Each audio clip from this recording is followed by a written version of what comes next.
Today, red wine rules as I travel to Naoussa, one of 5 regions in northern Greece renowned for the production of Xinomavro wine. This dark tannic grape is one of Greece's most important varietals and one that produces some of its noblest red wines. We'll explore the Xinomavro grape from the vine to the glass and beyond. Wow. Roasted lamb, braised in red wine, is on the menu. So are pan-roasted potatoes moistened with Greece's famous red wine. And finally, I'll cook and pair this noble red with an easy recipe for sea bass and mushrooms. Cheers, guys. Cheers. And I'll meet one of Greece's most storied vintners and enjoy a very special alfresco lunch at his vineyard. Join me for a celebration of Greek red wine from the vineyards to my Greek table. I was born in New York and visited Greece when I was 12. I fell in love with the place and my husband. I moved to Athens 25 years ago to cook and write about Greece's healthy foods and natural beauty. I'm Diane Kochilas. Yassas.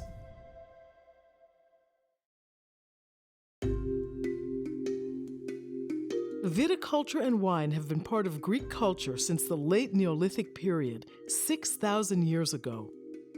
As they colonized and traded, the ancient Greeks spread the vine throughout the Mediterranean. The Xinomavro grape is one of the oldest native Greek grapes, and the wines produced from it are sturdy and tannic when young, complex and intriguing as they age. 5 regions in northern Greece are recognized for cultivating the Xinomavro grape. In Naoussa, this grape's fullest aromatic potential is realized. Naoussa, where Aristotle had his renowned school and educated his most prized pupil, Alexander the Great, is referred to as the heroic city because of a band of local women who jumped into the Arapitsa River, preferring death over subjugation by the Ottoman Turks during the Greek War of Independence in the 19th century. That same history shaped a local dance tradition, one of the most unique in Greece, where myth, religion, and folklore combine. The masked dancers date back to ancient Dionysian celebrations of fertility and spring. In the early 18th century, as legend has it, they staged a fake wedding and dressed a man as the bride, so that townsfolk would have reason to gather and give them supplies. But it's the vine that provides the most lure.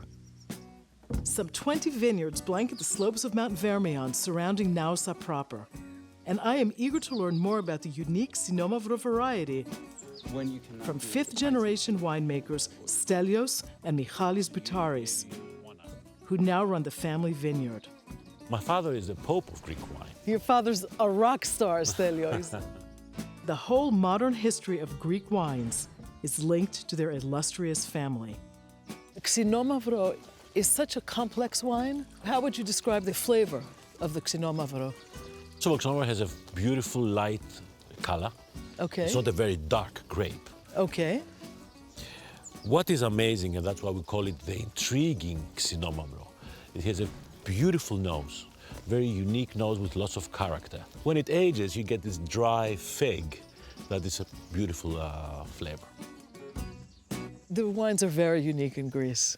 You think of Greece as a hot climate wine, although most wine in Greece grows in high altitudes. So Greece actually produces cold climate wines. That's actually very interesting. When you think of Greece as hot beach with blue sea, and you can't really imagine the northern exposures where most of the vineyards are grown, the microclimates that the growers have chosen over the last 3,000 years.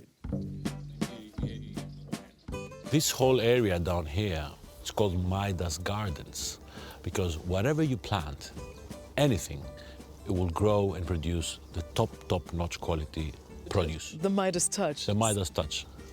Xinomavro, as you see, I mean, this is the time of the season that, we get a lot of sun, you get a lot of rain, so it just grows and grows and grows. You really have to keep it down. It really has to struggle, it has to go down deep to the roots to get the food it needs and produce small bunches with lots of dense fruit into them. How old are these vines here?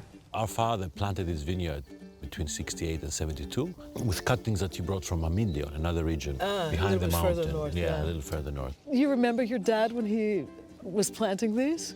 Actually, my first childhood memory is the smell of wine in the winery. All the fumes of the fermentation. It is an amazing smell. Yeah. It is. Our house was on top of the winery. I remember the first time I got drunk with must, grape must. That's happened to me too. It's very unexpected. That's very Greek. In all sorts of farming, the family is always very involved. Absolutely, absolutely. And I think that's one of the reasons why the country has such amazing fruits and vegetables. Everything that it produces, there's a very personal connection.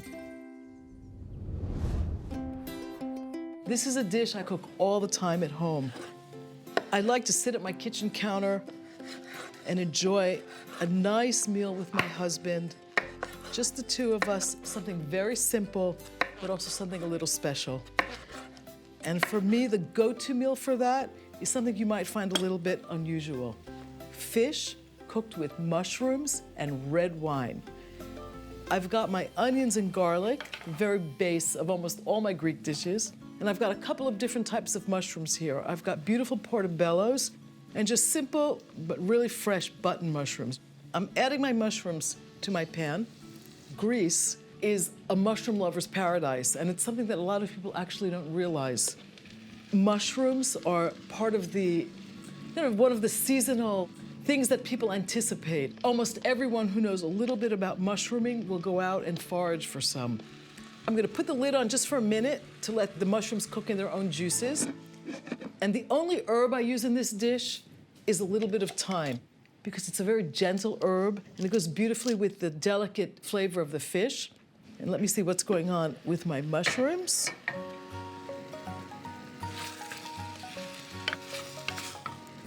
The wines from this part of Greece, the Xinomavro grape, have these notes of tomato, and that works really beautifully in here.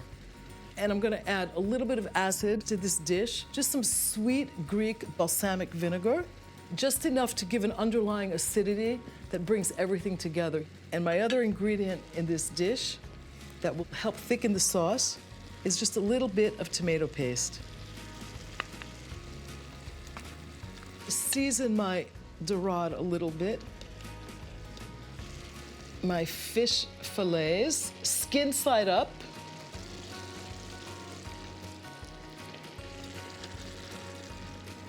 A little bit more thyme. I'm gonna get my lid on, let this cook for just a few minutes. And this is absolutely ready. Look at these beautiful thick mushrooms in here. My fish is fork tender, that's exactly what we want.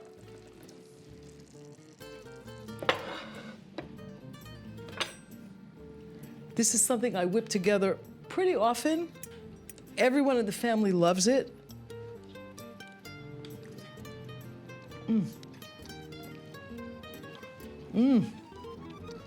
It really doesn't take much to create something really good for dinner. A few simple ingredients, a little imagination. I was inspired by the great red wines of Greece. Isigian, to your health.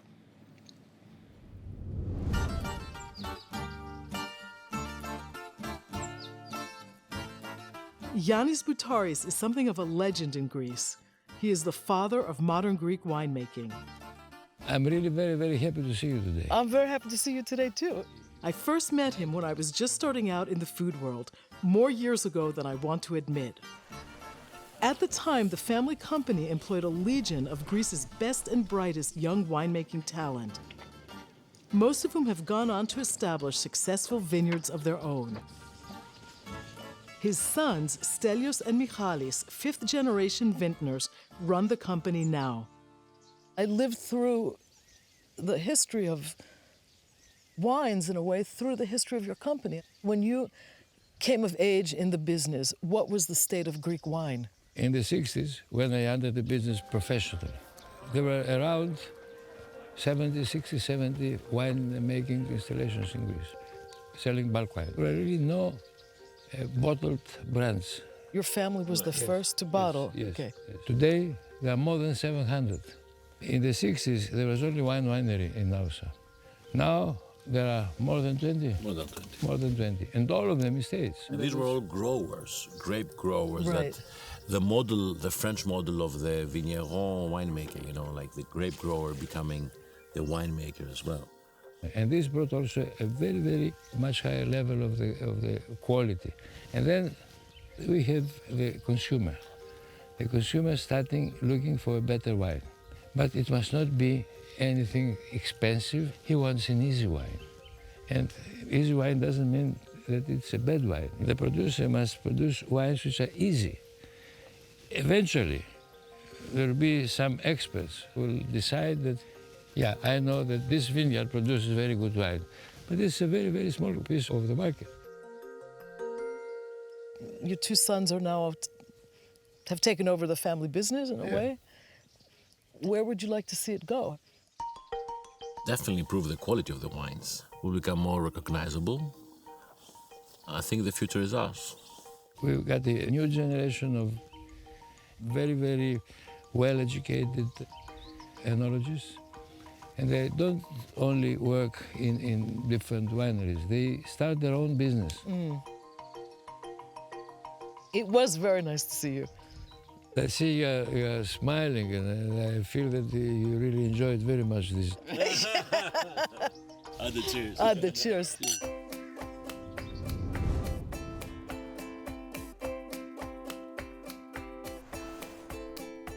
How many times have you seen me doing this? Olive oil in my pan. The first step to so many Greek dishes. So I'm making really delicious, very easy pan-roasted potatoes. This is my go-to recipe. And like most good things in life, it happened totally by chance. I'm gonna let these sear in the olive oil. Pan covered. Searing, steaming, it's kind of all happening at the same time.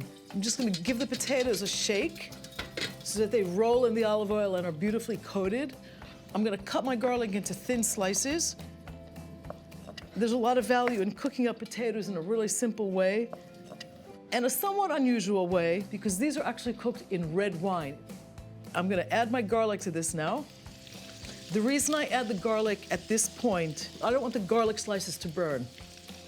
I'm just gonna give this a little bit of a shake to move the garlic and the potatoes around together in the pan, and I'm about to add my herbs. Rosemary, a little bit of beautiful Greek dried sage, a little bit of salt, a little pepper. I'm just gonna raise my heat slightly. I want my wine to steam up, and I'm gonna deglaze the potatoes, but I'm also gonna let them essentially cook for the rest of the time in the wine. This is gonna take about 25 to 30 minutes. It kind of depends a little bit on the size of the potatoes. I like to use those beautiful new potatoes for this sort of dish. They both steam and sear in here. So you get something that you almost can't tell whether they've been cooked in liquid or whether they've been dry roasted in the oven. These potatoes smell amazing. And they look amazing. Look at this gorgeous color, darkened by that gorgeous red wine, really earthy.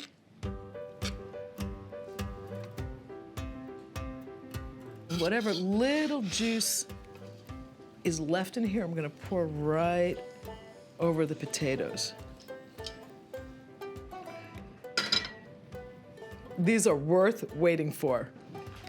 I have to try one of these. They look amazing.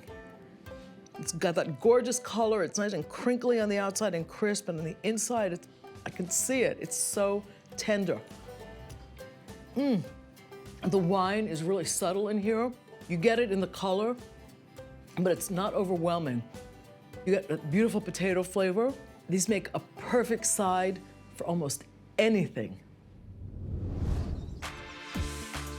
Wine is a product of a specific place, and Naoussa, in particular, is a fascinating corner of the world, shaped in many ways by the river that runs through the city. the river has made the surrounding area one of the most fertile in Greece. Naoussa is one of the country's major fruit belts. So this is the river Arapixa. It basically gives life to Naoussa. I'm getting a little tour with my friend Peru, a fellow Greek American who now lives here and helps run her partner's family winery. Xinomavro wine, like the river, touches every aspect of life here in Naoussa. Xinomavro has even seeped into the local pastry traditions. Xepos is one of the many pastry shops in town where Xinomavro wine finds a place inside dessert. I can't wait for you to try what they have here. A few local food artisans incorporate the wine in dishes you'd never expect. What are we looking at here? Okay. Those look really So those are made with Xinomavro. They're fantastic to have with the morning little coffee. biscotti, paximadaka. Yeah. There's a bread that they make. Oh, with, really? Yeah, with Xinomavro wine. So how do they do that? Αυτό πώς το κάνετε, βάζετε μέσα... Είναι αλεσμένο σε πετρόμιλο, όπως πάει. So wait, I mean, the starter is with grape must. Yes, of course. Anything else with Xinomavro? And the chocolate pralines. The chocolate, Yeah. the chocolate truffles? The truffles.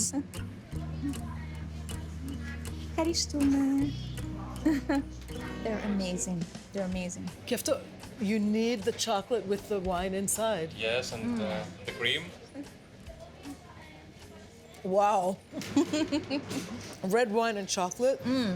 That's a very Not a bad delicious combination. This is great. I love this whole idea of making things that are very unique to the region. A little modern twist on them, but using ingredients that are totally local. That's something I want to take home with me.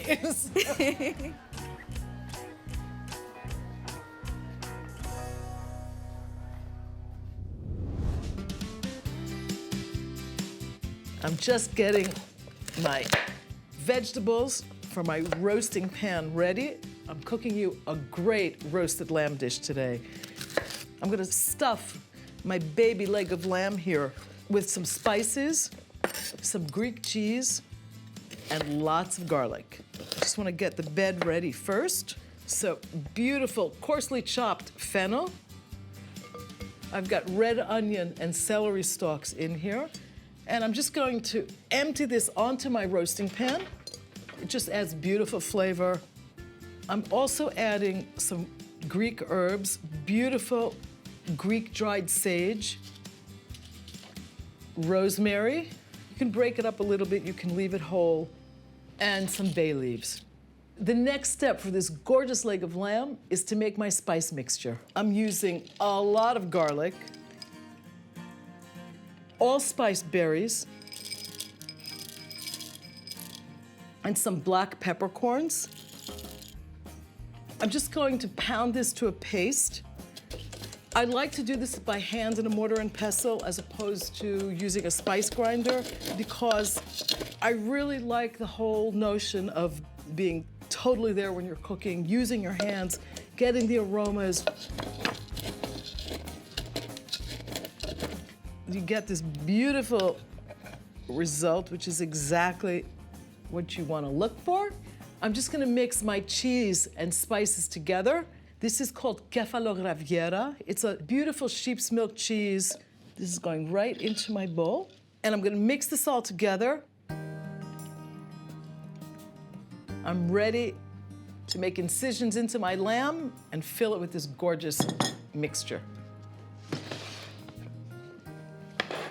I'm just making pretty deep incisions into the surface of the lamb and opening them up a little bit with my finger because this is where I want to fill this gorgeous mixture. And I'm just grabbing some of this mixture and filling the pockets.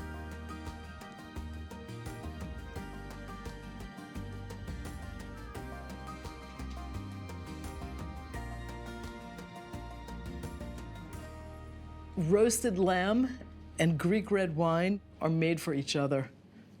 I'm going to season it very generously with salt and pepper.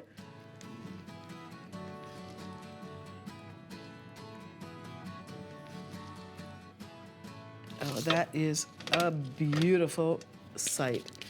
You know what's going on top of this, right? A little bit of extra virgin Greek olive oil over the veggies too. And the beauty secret for Greek roasted lamb, a little bit of red wine. This is actually Xinomavro grape from northern Greece. So I'm gonna pop this into the oven. I always start my lamb really high at 425 until it gets nice and brown on top. And then I lower the oven to 325 and continue roasting until the thickest part of the meat reads 145 on a meat thermometer. Wow, this smells like heaven. It smells great. It's been resting for about 20 minutes. I'm ready to carve it and try it.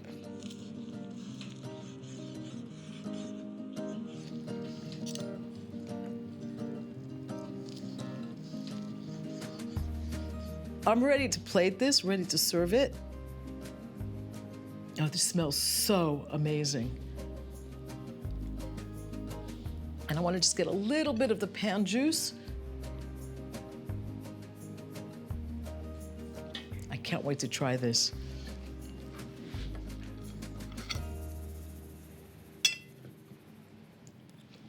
It melts in your mouth. It is so good.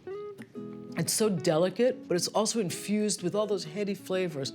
This is perfect. You know what we say on my Greek table? Let them eat lamb.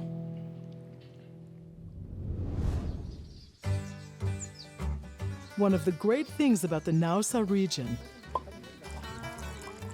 is that the 20 or so vineyards in the appellation have a great sense of camaraderie and collaboration. I'm about to meet most of them for an al fresco lunch of local specialties. You want to sit down? And a tasting of the wide range of Xinomavro vintages from the area. Welcome, Diane. It was very nice to see you. Thank you, thank you. Besides just the wine, we'll be eating tons of local delicacies. Cheese pie filled with feta.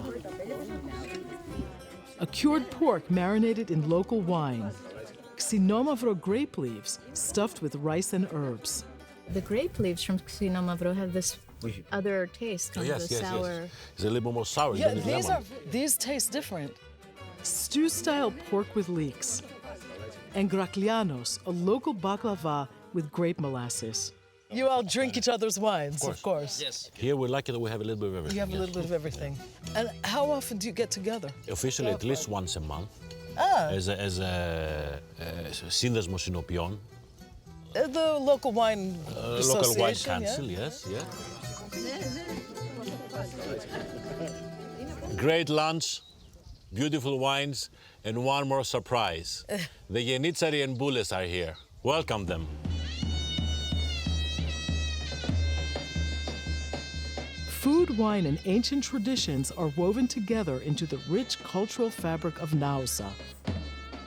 This unique place gave birth to the intriguing Xinomavro grape and the beautiful, food-friendly, multifaceted red wines that flow from it. Wines that have a place on the table to share, savor, and celebrate life. Cheers, guys. Cheers. Cheers.